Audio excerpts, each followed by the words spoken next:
حضرت ابو ہریرہ رضی اللہ تعالیٰ عنہ فرماتے ہیں کہ جنگ کا موقع تھا تو سینکڑوں لوگ تھے جنگ کے اندر، تو فاقے کی کیفیت آ گئی، تو میرے پاس ایک ڈبہ تھا جس میں میں نے کھجوریں بند کی ہوئی تھی۔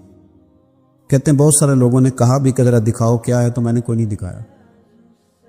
فرماتے میرے پاس ایک ڈبہ تھا، اس میں کھجوریں تھیں، تو کئی لوگوں نے کہا بھی تو میں نے نہیں قریب آنے دیا، تو پھر مجھے رسول کریم صلی اللہ علیہ وسلم نے فرمایا ابو ہریرہ تیرے پاس کیا ہے؟ تو میں نے کہا حضور میرے ڈبے میں کھجوریں، اس برتن میں کھجوریں۔ حضور نے فرمایا ادھر لانا۔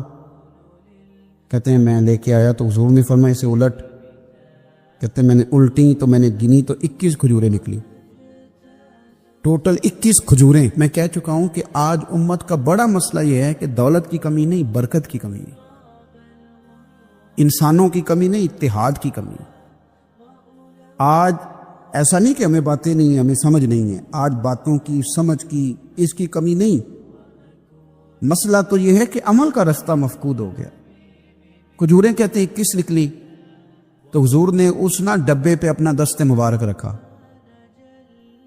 حضور نے فرمایا بلا لشکر والوں کو کھجوریں کھلائیں۔ کہتے ہیں 10 لوگ آتے رہے، کھجوریں نکلتی رہی، لوگ کھاتے رہے۔ حضرت ابو ہریرہ فرماتے ہیں راج کے کھائیں صاحب نے، اور جب میں نے پلٹ کے دیکھا تو ابھی بھی کھجوریں باقی تھی۔ حضرت ابو ہریرہ رضی اللہ تعالیٰ عنہ فرماتے ہیں وہ 21 کھجوریں تھی، اتنے سارے لوگ کھا گئے، تو میں ذرا پلٹ کے دیکھ رہا تھا کہ میرے ڈبے میں کیا رہ گیا، ٹفن میں کیا رہ گیا، پیچھے کیا بچا ہے۔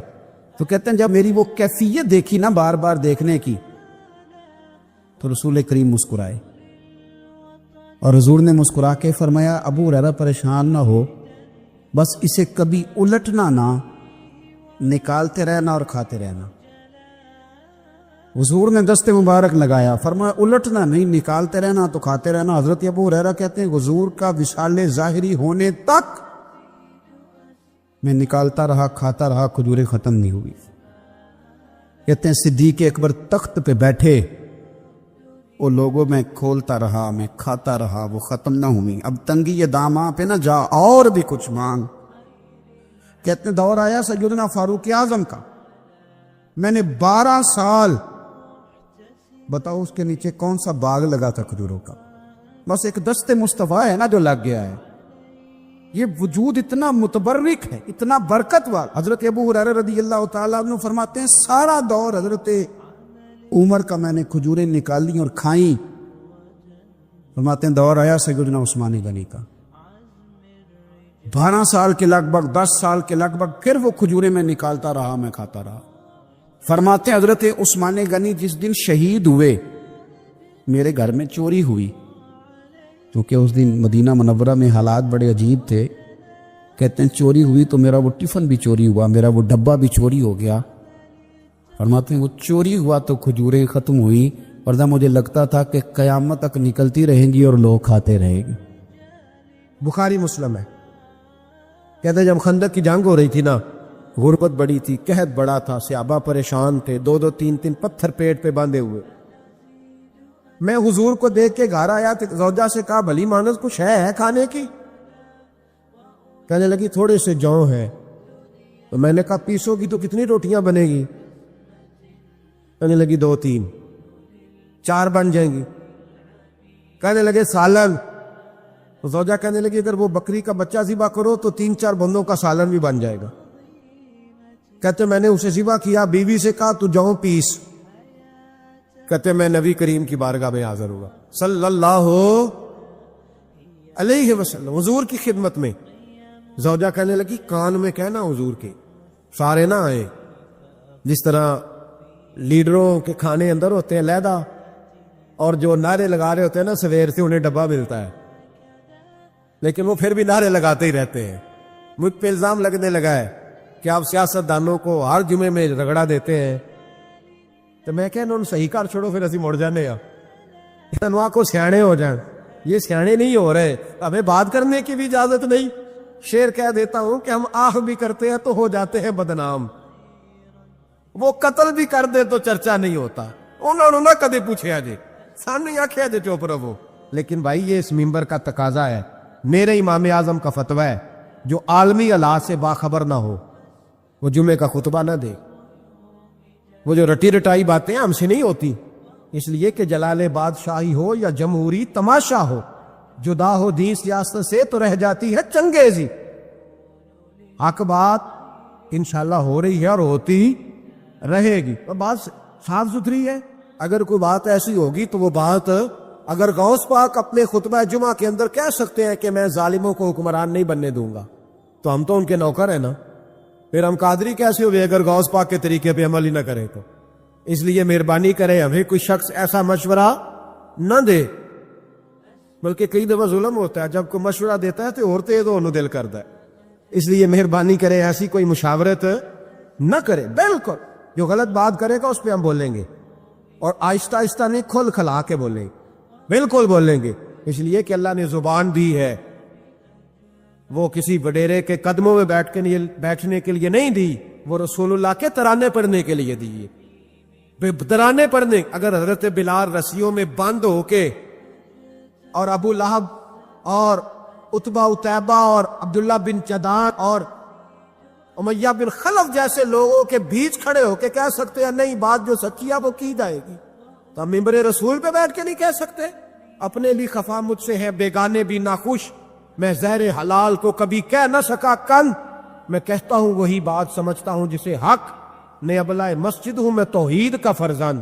اس لیے کوئی شخص یہ نہ سمجھے، ہاں یہ بات علیحدہ ہے کہ ہمارا سیاسی ایجنڈا کوئی نہیں، ہمارا ایجنڈا رسول اللہ کی نوکری ہے صلی اللہ علیہ، سیاسی ایجنڈا کوئی نہیں۔ اللہ کے فضل کی محبت تو سیاست کا چلن چھوڑ دیا، ہم اگر عشق نہ کرتے تو حکومت کرتے، وہ بات علیحدہ ہے۔ پارا علام تام برسر مطلب حضرت جابر ابن عبداللہ رضی اللہ تعالیٰ عنہ کہتے زوجہ نے کہا کان میں کھانا، میں نے کان میں جا کے کہا حضور 2-4 بندوں کی روٹی ہے، آ جائیں کھانا کھا لیں۔ وہ والا رنگ نہیں تھا نا کہ لیڈروں کا کھانا اور کارکنوں کا کھانا چلو اور گل کر لینی ہے، پیران دی یخنی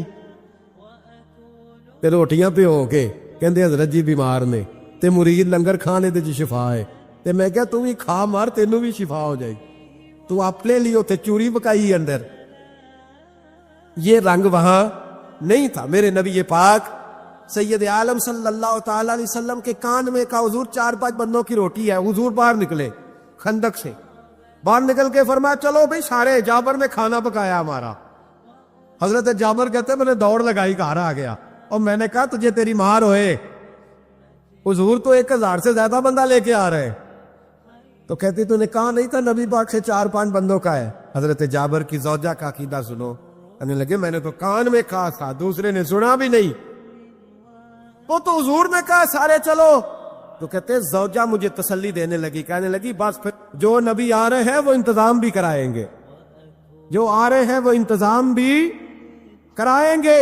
کیا کام مولانا حسن رضا نے قلم توڑ دیے، کہنے لگے آج جو عیب کسی پر نہیں کھلنے دیتے، آج جو عیب کسی پر نہیں کھلنے دیتے، ارے کب وہ چاہیں گے میری حشر میں رسوائی ہو، دل میں ہو یاد تیری کوچائے تنہائی ہو، پھر تو خلوت میں عجب انجمن آرائی ہو۔ کہتے حضور آئے 1000 سے زیادہ کا لشکر لے کے، اور مجھے فرمانے لگے روٹیاں نہ پکانا، پہلے آٹا میرے پاس لاؤ، اور چولہے سے کھانا نہ اتارنا، مجھے لے جاؤ۔ کہتے میں نے سالن بھی پیش کیا، روٹیاں بھی، حضور نے تھوڑا سا لواب دہن آٹے میں ڈال دیا، لواب دہن، تھوڑا سا لواب دہن ہنڈیا میں ڈال دیا، فرمایا اب نکالتے جاؤ اور کھاتے جاؤ، میرا جوتا ہو گیا اب نکالتے جاؤ۔ حضرت جابر ابن عبداللہ کہتے ہیں 1400 بندے نے کھایا، ہمیں نہیں پتا روٹیاں کدھر سے آئی، اتنی برکت ہوئی پتہ نہیں کدھر سے آئی، سالن پتہ نہیں کدھر سے آیا۔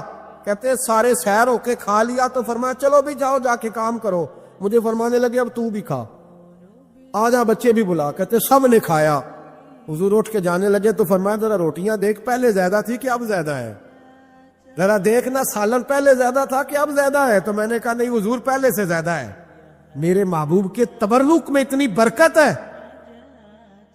تو حضور کے وجود سے جو چیز لگ جائے تو اسے قیمتی نہیں سمجھتا؟ کہاں بیٹھ کے دین پڑھا ہے؟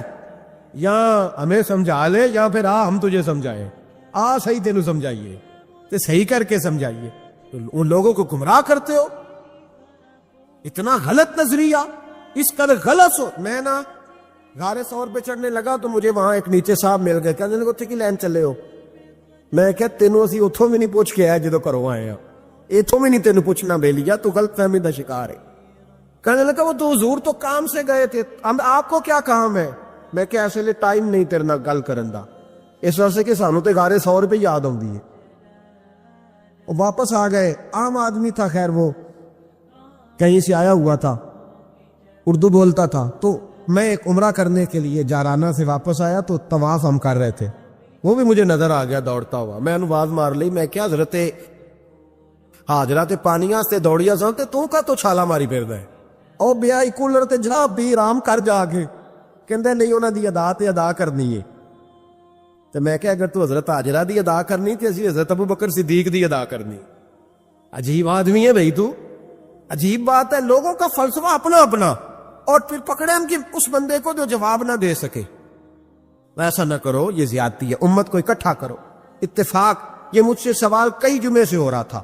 میں اصل میں نا ان موضوعات کو چھیڑتا نہیں, میری طبیعت اور ہے, لیکن کوئی بندہ یہ نہ سمجھے کہ ہمیں جواب نہیں آتا. یہ سوال اٹھا تھا, کوئی یہ نہ سمجھے کہ ہمیں جواب اللہ کے فضل سے, اللہ کے فضل سے. یہ قرآن مجید پڑھا ہے, یہ مسجد ہے, یہ جمعے کا دن ہے. ہم بات صرف وہ کرتے ہیں جس میں ضمیر اجازت دیتا ہے, اس لیے کہ سدا تو نہیں نہ رہنا, پتہ نہیں صبح اٹھ سو کے اٹھنا ہے کہ نہیں اٹھنا, تو کون کو گمراہ کر کے دین کے نام پہ جانا کدھر ہے. اس لیے بھائی خیال ہوتا ہے کہ تم لوگوں کو خراب نہ کرو, ہم تو چاہتے ہیں امت اکٹھی ہو جائے, لیکن یہ ظلم کرتے ہو, جب چھیڑو گے کسی کو تو پھر تو اس کا حق بنتا ہے نا وہ بولے. پھر چھیڑا جاتا ہے. تھوڑے دن ہوئے حضرت علیمہ سعدیہ کا سارا گھر گرا دیا, بلڈوزر چلا دیا, کہنے لگے یہاں لوگ آتے ہیں تو شرک ہوتا ہے. اور میں نے کہا جہاں اللہ کریم نے توحید پھیلانے کے لیے رسول کو بھیجا, 4 سال جہاں نبی پاک رہے, وہاں کیسے شرک ہو سکتا ہے؟ کس طرح کی تو بات کرتا ہے. بہرحال جہاں میرے نبی پاک بیٹھ جائیں وہ جگہ برکت والی ہو جاتی. اس جگہ کو چومنا مسلمان کا ایمان ہے, اس جگہ پہ سجدہ کرنا مسلمان کا ایمان ہے, اس جگہ بیٹھ کے تبرک حاصل کرنا یہ مسلمان کا. میں تو پہلی دفعہ ریاض الجنت میں داخل ہوا تو میرے ساتھی کہنے لگے کیا ہوا؟ میں کہا ادھر آؤ, لوکاں نو اگے جا کے ملنی, سانو ایتھے ہی لب گئی جے روزہ تم میرے ریاض الجنہ. بار حدیث لکھی ہے, حضور نے فرمایا جو یہاں آ گیا وہ جنت میں آ گیا. یہ ہے عرض جنت, یہ طیبہ کی زمین ہے, جنت بھی یہی, مال کے جنت بھی یہی ہے. ایک بات اور کرنی ہے, بڑی ضروری ہے, میری بھی اور آپ کی بھی ذمہ داری ہے, اس کو بھی ضرور کرنا چاہتا ہوں. سن لیں, محمود غزنوی نا گزر رہے تھے, یہ آپ نے نا میری طرف دیکھنا ہے, یہ بات سنتے ادھر دیکھو, خاص اہم مسئلہ ہے, اس پر بڑا ضروری ہے آپ کا متوجہ رہنا. محمود غزنوی کہتے ہیں میرے دل میں خیال آیا کرتا تھا ہمیشہ کہ میں واقعی سبکتگین بادشاہ کا بیٹا ہوں یا معاذ اللہ میرا باپ کوئی اور ہے. اور ایک خیال مجھے آتا تھا کہ قیامت واقعی قائم ہوگی, شک رہتا. اور تیسرا میرے دل میں خیال آتا تھا کہ یہ مولوی بیچارے کمزور سے ہوتے ہیں, تو حدیث پاک میں آتا ہے کہ علماء نبیوں کے وارث ہیں, تو یہ واقعی حدیث سچی ہے یا مولویوں نے اپنی شان کے لیے بنا لی ہے؟ کہتے شک تھے 3, میں کہتا نہیں تھا کسی سے, پر دل میں رہتے تھے. ایک دن میں ہندوستان کی ایک گلی سے گزر رہا تھا, تو دین کا ایک طالب علم نے کونے میں بیٹھ کے, تھڑے پہ پھٹے پہ بیٹھ کے نا سبق یاد کر رہا تھا. اسے جب سبق بھول جاتا نا تو ایک ہندو کھتری کی دکان تھی, اس کے اندر چراغ جل رہا تھا اور ایک چھوٹا سا روشن دان تھا, اینٹ نکلی ہوئی تھی, وہاں سے نا ایک کرن باہر آ رہی تھی روشنی کی. تو وہ طالب علم جب سبق بھول جاتا تو کتاب روشنی کے آگے کرتا, عبارت دیکھتا, پھر کونے میں جا کے یاد کرتا. محمود کہتے ہیں مجھے بچے کا ذوق بڑا اچھا لگا, میں نے اسے بلایا, میں نے کہا بچے تم لالٹین کیوں نہیں خریدتے؟ تو کہنے لگا میں یتیم ہوں اور رسول اللہ کا دین پڑھنا میرا شوق ہے, مدرسے میں پڑھتا ہوں پر غربت ہے, لالٹین نہیں. کہتے میں نے اسے تھپکی بھی دی اور لالٹین بھی دی. میں نے اسے کہا 2 سپاہیوں کی ڈیوٹی لگائی, جب تیل ختم ہو جائے تم نے تیل پہنچانا ہے. محمود کہتے زندگی میں بڑی نیکیاں کی تھی پر جتنا سکون آج ملا پہلے کبھی نہیں ملا تھا. کہتے شاہ کی نماز پڑھی تو دل میرا ٹھنڈا ٹھنڈا ٹھار, پھولوں کی سیت پہ میں سویا. کہتے آج تو میرے نصیب ہی جاگ گئے, نصیب ہی جاگ گئے. کہتے سارا شہر ایسے جیسے پھولوں کی طرح مہک رہا ہے. کہتے میں کیا دیکھتا ہوں کہ خواب میں میرے رسول تشریف لے آئے. خواب میری وچ ماہی آیا تے میں گل وچ پا لئیاں باواں تے ڈر دی ماری اکھ بھی نہ کھولاں کتے پھر وچھڑ نہ جاواں. اور کسی شخص نے کہا تھا چر ہویا مینوں ترلے لیندیاں کدی موڑ میرے ول واگاں. خواب میری وچ ایک وار جے آویں میں ساری عمر نہ جاگاں. کہتے حضور آئے خواب میں, ایک جملہ حضور نے کہا, ایک جملہ نبی پاک صلی اللہ علیہ وسلم نے کہا, ایک, اور میرے تینوں سوالوں کے جواب دے دیے. ذرا دل کے کانوں سے سننا. کہتے ہیں محبوب فرمانے لگے, او سبکتگین کے بیٹے, تو نے آج میرے ایک وارث کی خدمت کی ہے, میں قیامت کے دن تیری سفارش کروں گا. کہتے ہیں مجھے سمجھ آ گئی کہ میں سبکتگین کا بیٹا ہوں, مجھے سمجھ آ گئی کہ قیامت قائم ہوگی, مجھے سمجھ آ گئی کہ علماء نبیوں کے وارث ہے. حضرت عبداللہ ابن عمر رضی اللہ تعالیٰ عنہ حضرت عمر کے صاحبزادے, مکہ مکرمہ میں ان کی قبر ہے. میں نے جب انہیں پڑھا تو مجھے ان سے بڑا پیار ہو گیا. لیکن آپ کو پتہ ہے وہاں جا کے کسی شخص کا مزار تلاش کرنا یا پوچھنا ایک مشکل کام ہوتا ہے. تو ایک دفعہ میں مکہ شریف میں حاضر تھا تو ایک گاڑی والا ڈرائیور مجھے کہنے لگا کہ مولانا میں آپ کو جانتا ہوں, مجھے آپ سے محبت ہے, ایک بات بتاؤں آپ کو. میں نے کہا بتاؤ. کہنے لگے حضرت عبداللہ ابن عمر کی قبر دیکھنی ہے. میں نے کہا یہ تو نہیں کہہ رہا, یہ کسی نے بندوبست کرایا ہے, یہ اللہ نے تیرے دل میں بات ڈالی ہے, یہ ہو گیا تو لے چل مجھے.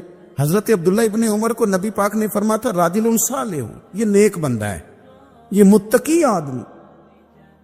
حضرت عبداللہ ابن عمر رضی اللہ تعالیٰ عنہ سیدنا فاروق اعظم رضی اللہ تعالیٰ عنہ کے صاحبزادے ہیں, اور ان کی ہمشیرہ سیدہ حفصہ رضی اللہ تعالیٰ عنہ حضور کی زوجہ محترمہ. ایک دن اپنی ہمشیرہ سے کہنے لگے کہ نبی کریم صلی اللہ تعالیٰ علیہ وسلم گھر میں آئے نا, اور اگر حضور غم امت میں پریشان نہ ہو, طبیعت کو حشاش بشاش دیکھو, تو ذرا پوچھنا تو صحیح حضور کا میرے بارے میں کیا خیال ہے, پوچھنا تو صحیح کہ کریم کی بارگاہ میں میرا کیا مقام ہے, میرے بارے میں حضور کیا فرماتے. اب بہن کو کام بتائے اور بتائے بھی بھائی, اور پھر بہن وہ کام نہ کرے, یہ تاریخ میں ہوتا نہیں. حضرت عمر فاروق رضی اللہ تعالیٰ عنہ کی صاحبزادی ام المومنین رضی اللہ تعالیٰ عنہ فرماتی ہیں کہ میں تو بس منتظر تھی. انہوں نے تو کہا تھا نا کہ اگر تم حشاش بشاش دیکھو تو بات کرنا, لیکن حضور تشریف لائے, میری باری تھی, میرے گھر تشریف لائے, کھانا پیش کیا تو فوراً میں نے عرض کی حضور ایک بات پوچھنی تھی. تو حضور نے فرمایا پوچھئے. میں نے عرض کی حضور میرے بھائی عبداللہ ابن عمر کے بارے میں آپ کا کیا خیال ہے؟ نوجوانوں میری بات پہ غور کرنا, میرے بھائی کے بارے میں آپ کا کیا خیال ہے؟ تو نبی کریم صلی اللہ تعالیٰ علیہ وآلہ وسلم نے میری طرف دیکھا, اور پھر حضور زیر لب تھوڑا مسکرائے. اور بریلی کے امام کہتے ہیں کہ حضور مسکرا دیتے تھے نا تو جو بڑا دکھی ہوتا تھا وہ بھی ہنس پڑتا تھا.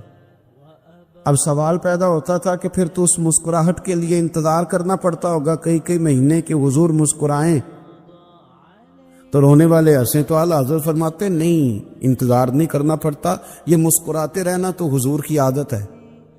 جس کی تسکی سے روتے ہوئے ہنس پڑے, اس تبسم کی عادت پہ لاکھوں سلام. یعنی یہ تو عادت ہے حضور کی مسکراتے رہنا, اس کے لیے انتظار نہیں کرنا پڑتا. بھائیو آپ خیال رکھیں گے, غور کریں گے. حضرت عبداللہ ابن عمر رضی اللہ تعالیٰ عنہ کے بارے میں پوچھا تو سیدہ فرماتی ہیں کہ نبی کریم صلی اللہ تعالیٰ علیہ وسلم نہ زیر لب مسکرائے اور فرمایا حفصہ تیرا بھائی ہے تو اچھا, لیکن میں نے سنا ہے کہ عشاء کی نماز پڑھتا ہے تو فجر تک سویا ہی رہتا ہے. او نوجوانوں, 10 بجے تک سونے کی بات نہیں ہوئی, 9 بجے تک سونے کی بات نہیں ہوئی, 11 بجے اٹھنے کی بات نہیں. حضور فرمانے لگے میں نے سنا ہے کہ عشاء کی نماز پڑھ کے سو جاتا ہے اور فجر تک سویا ہی رہتا ہے، اسے چاہیے کہ تہجد کے وقت اٹھا کرے، اللہ کی بارگاہ میں حاضر ہوا کرے، آہوزاری کرے، سجدے کرے، عبادت کرے، اٹھتا ہے اور فجر میں جا کے اٹھتا ہے۔ حضرت جناب حفصہ رضی اللہ تعالیٰ عنہ کہتی ہے میں نے جناب عبداللہ ابن عمر کو پیغام دیا اور میں نے کہا میرے جوان بھائی سن، نبی پاک نے فرمایا ہے تو اچھا پر تہجد میں نہیں اٹھتا، نفل نہیں پڑھتا۔ او میری ملت کے جوانوں، مزہ نہیں آ جاتا جب ساری دنیا سوئی ہو، ساری دنیا، اور بستر بھی گرم ہو اور نیند بھی پورا غلبہ کر رہی ہو، اور اچانک گھنٹی بجے دماغ میں، آنکھ کھلے، گھڑی پہ نظر پڑے، 3:30 4 بجے کا پیغام گھڑی بتائے، اور کوئی چڑھتی جوانی والا اٹھ کے وضو کرے، اور جب وہ مصلی کھول کے بچھائے تو مدینے والے محبوب کہتے ہیں کہ ہر نماز پہ رب ثواب دیتا ہے، اور جو اٹھ کے تہجد کی نماز پڑھے اسے دیکھ کے تو رب مسکراتا ہے، جو اس کی شان کے لائق ہے، جو اس کی شان کے لائق، وہ مسکراتا ہے، خوش ہوتا ہے کہ میرا بندہ تہجد میں اٹھ گیا، وہ مسکراتا ہے۔ کاش ہماری صبحیں کبھی اپنے مالک کے نام ہو جائیں، کاش کے صبح۔ حضرت ابو الحسن رحمۃ اللہ تعالی علیہ حضرت معاذ ابن جبل رضی اللہ تعالیٰ عنہ کے پاس بیٹھا کرتے تھے، فرماتے ہیں ان سے جو پیار بڑھا تو پھر میرا مصلی سے بھی بڑھ گیا۔ تابعی ہیں، فرماتے ہیں صحابی رسول سے محبت ہوئی تو ذکر سے بھی ہو گئی، پھر درود شریف سے بھی ہو گئی، محبت ان سے بڑھی تو پھر اللہ نے مسجد کا پیار بھی بڑھا دیا۔ آپ فرماتے ہیں کہ میری ہر وقت طبیعت چاہتی تھی کہ بس اللہ اللہ کروں، بس اللہ اللہ کروں، بس نہ میں ذرا تھوڑی جان چھڑاؤں لوگوں سے، کو 10 منٹ ملے تو میں کچھ 4 نفل پڑھ لوں، میں تھوڑا سا نہ بچوں لوگوں سے، اور مجھے تسبیح ملے تو میں نہ کچھ 400-500 دفعہ استغفار پڑھوں، سبحان اللہ، الحمدللہ، اللہ اکبر، لا حول ولا قوت الا باللہ، میں نہ تسبیحات پڑھوں۔ فرماتے ہیں کہ بچے تھے گھر میں 6-7، غربت تھی، کام ملتا کوئی نہیں تھا، اور میں کام چور نہیں تھا، کام ڈھونڈتا تھا، پر اللہ کی قدرت کے کام نہیں ملتا تھا۔ فرماتے ہیں کہ میں نے ایک دن اپنی اہلیہ سے کہا کہ آج میں پھر جاتا ہوں کام ڈھونڈنے، تو میری بیوی بڑی فرما بردار تھی، پر اس دن نہ غربت کے ہاتھوں تنگ آ کے کہنے لگی آج نانا کوئی تو چیز لے کے آیا، تو مجھ سے بچوں کی بھوک نہیں دیکھی جاتی، یہ سب روگاں دا روگ محمد جس دا نام غریبی، کنڈ بلا کے لنگ جاندے نہیں دوست یار قریبی، آج نہ کچھ لے کے آیا تو میں بچے لے کے چلی جاؤں گی۔ شیخ فرماتے ہیں کہ میں بڑا پریشان گھر سے نکلا، پر میں نے صبح سے لے کے زور تک کام ڈھونڈا، کام ملا کوئی نہیں، تو میرے دل میں خیال آیا چلو کام نہیں ملتا تو اللہ اللہ تو کرے نا، چلو بندوں کی مزدوری نہیں ملتی تو رب کریم کی عبادت ہی کرتے ہیں۔ فرماتے ہیں کہ میں نے نا فرات کے پانی سے وضو کیا، نہر کے، شدید دھوپ تھی، ساتھ ریت تھی اور ریت تپ رہی تھی، میں نے اپنا رومال وہیں مصلی کے طور پر بچھا لیا، اور فرماتے ہیں کہ زور سے لے کر عصر تک نماز پڑھی، دھوپ بھی پورے زور پہ، پر میرے سجدے کا ذوق بھی پورے زور پہ۔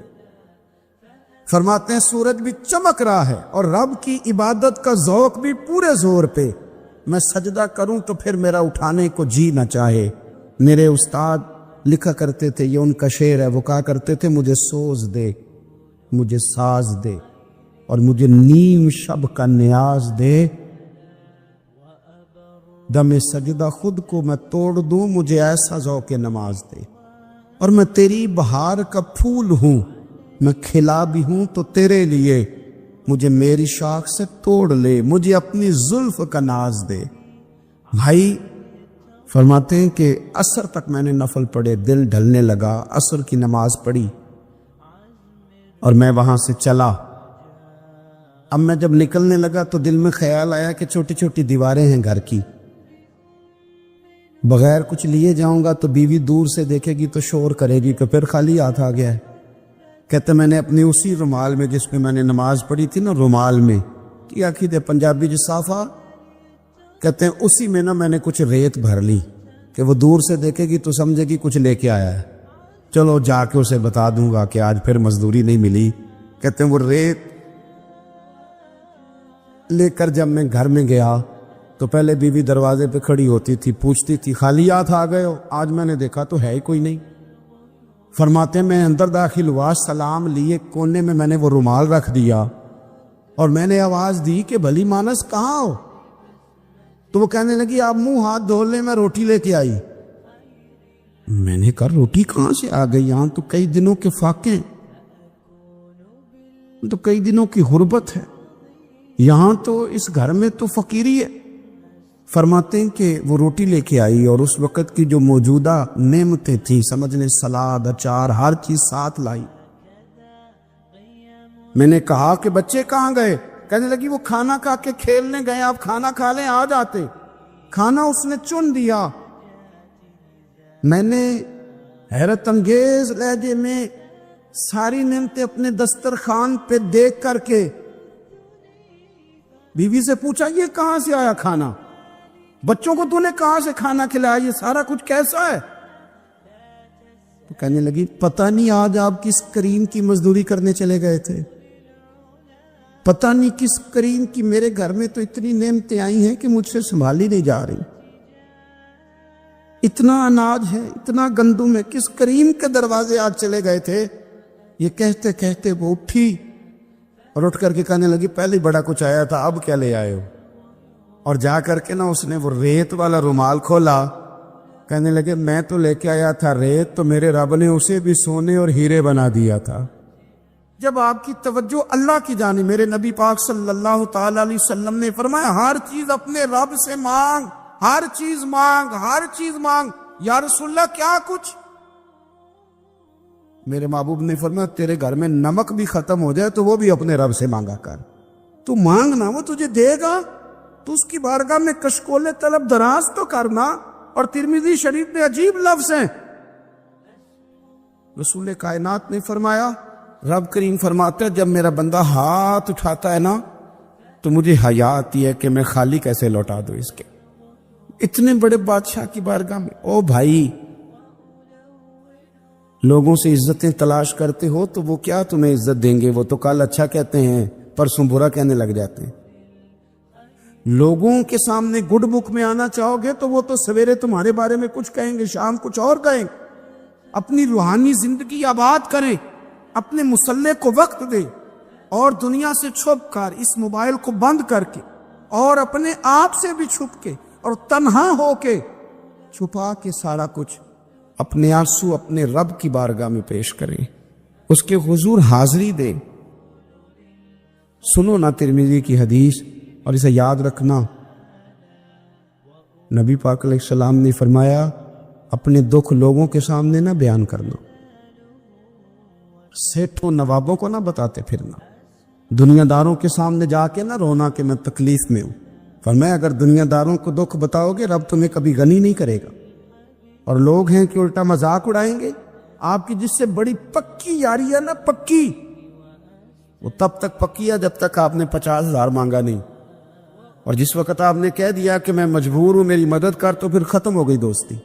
لوگوں کے تعلقات آپ کے ساتھ تب تک ہیں جب تک آپ ان سے کوئی ضرورت وابستہ نہیں کرتے. کریم محبوب فرمانے لگے بندوں کے سامنے دکھ نہ بیان کرنا, اللہ تجھے کبھی غنی نہیں کرے گا. تو اپنے دکھ اپنے رب کو بتا, تو دعائیں مانگ, تو اس کی بارگاہ میں حاضر ہو, تو اس کے حضور عرض کر. فرمایا اپنے دکھ اپنے رب کو بتا, وہ جلدی کرے یا دیر سے کرے تجھے ساری دنیا سے بے نیاز کر دے گا, تجھے کسی کا محتاج نہیں رہنے دے گا.